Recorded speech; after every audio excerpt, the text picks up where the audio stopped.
ആരംഭ റസൂൽ സല്ലല്ലാഹു അലൈഹി വസല്ലമ തങ്ങൾ പഠിപ്പിക്കുകയാണ്, പ്രഭാതത്തിലും പ്രദോഷത്തിലും ഈ പറയാൻ പോകുന്ന ദിക്ർ നിങ്ങൾ ചൊല്ലിക്കഴിഞ്ഞാൽ നിങ്ങൾക്ക് ഒരു ബുദ്ധിമുട്ടും ഉണ്ടാകുകയില്ല എന്ന് ആരംഭ റസൂൽ സല്ലല്ലാഹു അലൈഹി വസല്ലമ തങ്ങൾ നമ്മെ പഠിപ്പിക്കുകയാണ്.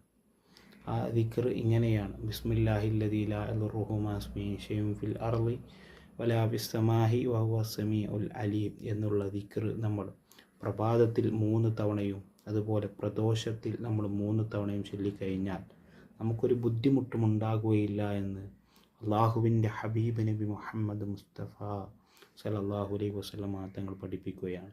അള്ളാഹു റബ്ബുൽ ഇസ്സത്ത് എല്ലാവിധ ബുദ്ധിമുട്ടുകളെ തൊട്ടും എല്ലാ വിഷമങ്ങളെ തൊട്ടും അള്ളാഹു നമ്മെയും നമ്മോട് ബന്ധപ്പെട്ട എല്ലാ മുത്തുമുഅ്മിനീങ്ങളെയും അള്ളാഹു കാത്ത് രക്ഷിക്കട്ടെ. എല്ലാവിധ വിഷമങ്ങളെ തൊട്ടും കണ്ണേറുകളെ തൊട്ടും സിഹറുകളെ തൊട്ടും അള്ളാഹു നമ്മളെ കാക്കട്ടെ. ആമീൻ യാ